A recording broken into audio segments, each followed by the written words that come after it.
आजमगढ़ में शिक्षा का भरोसेमंद नाम BK college of education, Chupkuni Koilsa Azamgarh और मां सिंगारी स्मारक महिला पीजी कॉलेज, फरौली कोइलसा आजमगढ़, मां सिंगारी बालिका इंटर कॉलेज और मां Singari Devi college of pharmacy. हमारे यहाँ BA, BSc, BCom, MA, MSc, D pharma और बीटीसी जैसे कोर्स उपलब्ध हैं। बीके कॉलेज ऑफ एजुकेशन में सभी छात्र छात्राओं के लिए निःशुल्क प्रवेश की सुविधा उपलब्ध है। तो देर किस बात की, स्क्रीन पर दिख रहे नंबरों पर संपर्क करें और संवारें अपना भविष्य।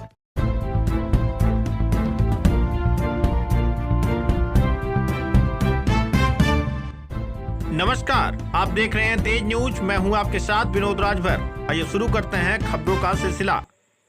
सुभाषपा नेता अरुण राजभर का बड़ा आरोप, रिवर फ्रंट सहित अन्य घोटालों पर सीबीआई की कार्रवाई से बचने के लिए प्रोफेसर राम गोपाल गृह मंत्री अमित शाह से कर रहे हैं मुलाकात। सोमवार को सुभाषपा के राष्ट्रीय मुख्य प्रवक्ता अरुण राजभर इसहाकपुर गांव में एक दरगाह पर मुस्लिम समाज की चौपाल में शामिल हुए। उन्होंने मुस्लिम समाज के लोगों की गाँव से संबंधित समस्याएं सुनी और सपा के विधायकों और सांसदों पर गंभीर आरोप लगाए। कार्यक्रम को संबोधित करते हुए उन्होंने कहा कि हर वर्ग के लोग हमारे साथ जुड़ रहे हैं।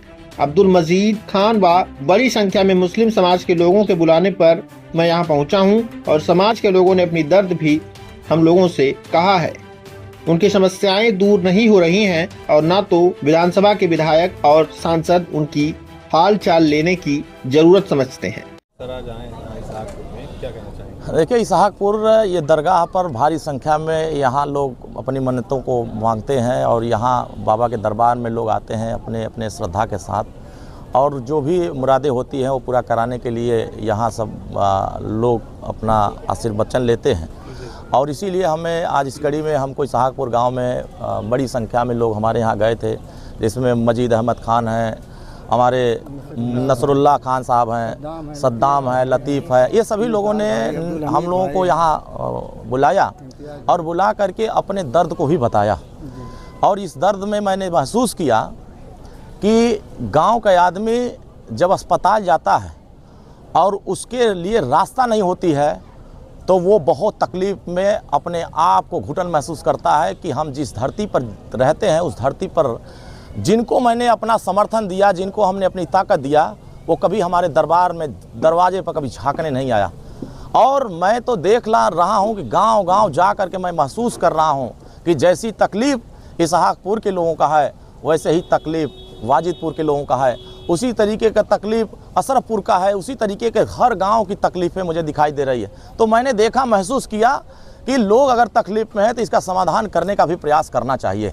जिन्होंने 15 साल से 10 विधायक, 2 सांसद, जिला पंचायत अध्यक्ष, तमाम जनप्रतिनिधि बना करके जो सिर्फ चुनाव के समय दिखाई देते हैं, अरुण राजभर ने उन सभी लोगों को यह महसूस करा रहे हैं कि सिर्फ चुनाव में आप वोट के लिए नहीं दौड़िए, जनता की समस्याएं जो है उसको भी निदान करने के लिए प्रयास करिए। 4 साल तक मैंने अगर देखा होता, अगर वो इसहाकपुर में आकर के किसी इंटरलॉकिंग का अगर उद्घाटन किए होते तो शायद इनकी समस्याएं दूर हो गई थी। 4 साल पहले अगर यहाँ आकर के इनके पुल का निर्माण करा दिया होता तो यहाँ के औरतों को, यहाँ के पुरुषों को, यहाँ के नौजवानों को बेहतर व्यवस्था मिलती। लेकिन हम सभी लोगों ने इस बात को महसूस किया, माननीय ओम प्रकाश राजभर के लोगों ने पत्र दिया। हम लोग इस पे जल्द ही इस पे सर्वे कराएंगे और सर्वे करा करके पता कराएंगे कि इस काम को करने में कितना वक्त लगेगा और कितना बजट लगेगा। शासन तक इसको अवगत करा करके इसको कराने का प्रयास करेंगे। एक सवाल है, यहाँ के विधायक जी जो हैं समाजवादी पार्टी के, वो एक कार्यक्रम में बोले कि जो अहरोला कप्तानगंज मार्ग बन रहा है उसका उद्घाटन मैं ही करूँगा। क्या इस तरह से का कोई है? देखिए, है क्या कि ये इस प्रदेश में अतरौलिया विधानसभा में झूठ बोलने की एक परंपरा चल रही है।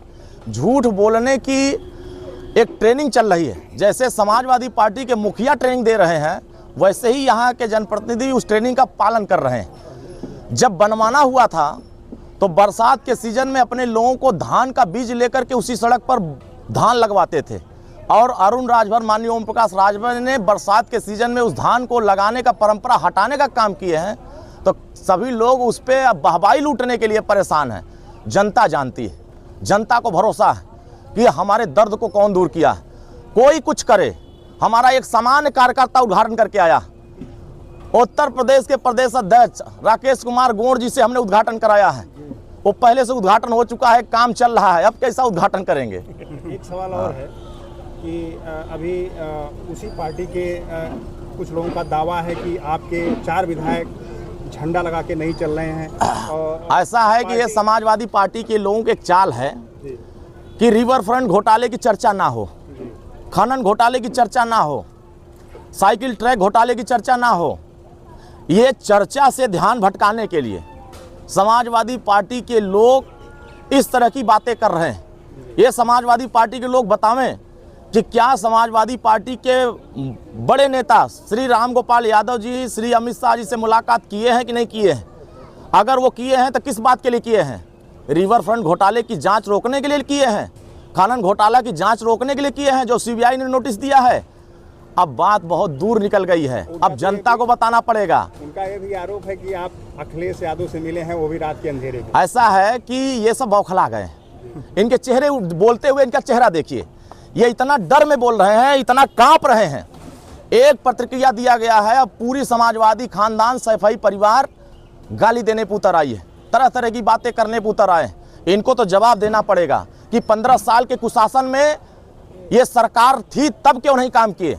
अब सरकार नहीं है तो दावा कर रहे हैं कि सरकार आएगी तो काम करेंगे।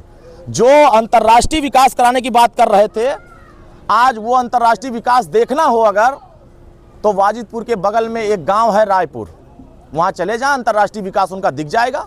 अंतर्राष्ट्रीय विकास इसी से इसहाकपुर में दिख जाएगा कि ये 15 साल में यहाँ के मुसलमानों के हित में, यहाँ के ब्राह्मण समाज के हित में, यहाँ के राजभवनों के हित में, यहाँ जो रहने वाले छोटे छोटे वर्ग हैं इनके हित में क्या किया। यहाँ तो एक पुल नहीं बनवा पाए, एक यहाँ की सड़क सही नहीं करा पाए। आखिर 4 साल तक या 14 साल तक इन्होंने काम कहाँ किया।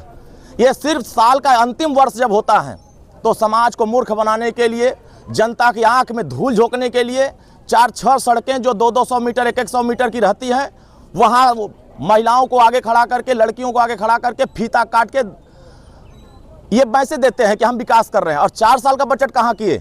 यहाँ 2 विधायक हैं, 2 माननीय विधायक होने के बाद भी आखिर दोनों बजट कहाँ जा रहे हैं। आखिर इसहाकपुर में बजट क्यों नहीं आया। अगर इसहाकपुर में बजट आया होता तो शायद यहाँ के लोग इस तकलीफ में नहीं होते जो तकलीफ हमें बता रहे हैं। एक है, और अयोध्या का जो मामला चल रहा है उसको लेके क्या कहेंगे, क्या अभी तक स्पष्ट समाजवादी पार्टी के ही स्वजाति आए कि नहीं आए उसमें। आप सोचिए कि जितने बड़े कांड होते हैं उसमें नाम, वो तो बताया जा रहा है संघ से पहले से ही या विश्व हिंदू परिषद से जुड़े हुए थे। कोई भी व्यक्ति किसी से जुड़ा हुआ हो। माननीय मुख्यमंत्री जी ने कहा 500 साल तक अगर लगा उस मंदिर को निर्माण कराने में तो हम उसका समाधान निकालने के 15 दिन का समय लेते हैं, और 15 दिन में दूध का दूध पानी का पानी होगा। चाहे छोटी मछली हो, चाहे घड़ियाल हो, ऐसे कोई भी व्यक्ति नहीं बचेगा। जो भगवान के दरबार से कोई गलत काम किया होगा उसको भी सजा मिलेगी। एक छोटा सा सवाल और है, आप बिहार में चूंकि चुनाव लड़ चुके हैं, बिहार का एक मामला बहुत ही इस समय वायरल चल रहा है, भरत तिवारी हत्याकांड। अब इसमें जो कुछ लोग बता रहे हैं कि एनकाउंटर हुआ, कुछ लोग बता रहे हैं हत्या पुलिस ने की है। क्या देखिए, ये जांच का विषय है। देखते हैं बिहार की पुलिस पूरी तत्परता से, बिहार की सरकार पूरी तत्परता से कहीं भी किसी गरीब के साथ, किसी भी वर्ग के साथ कहीं भी अगर कोई घटना होती है तो वो सरकार के संज्ञान में आती है, उसकी पूरी विवेचना होती है, पूरी जांच होती है। जो भी दोषी पाया जाता है उसके खिलाफ कार्रवाई की जाएगी।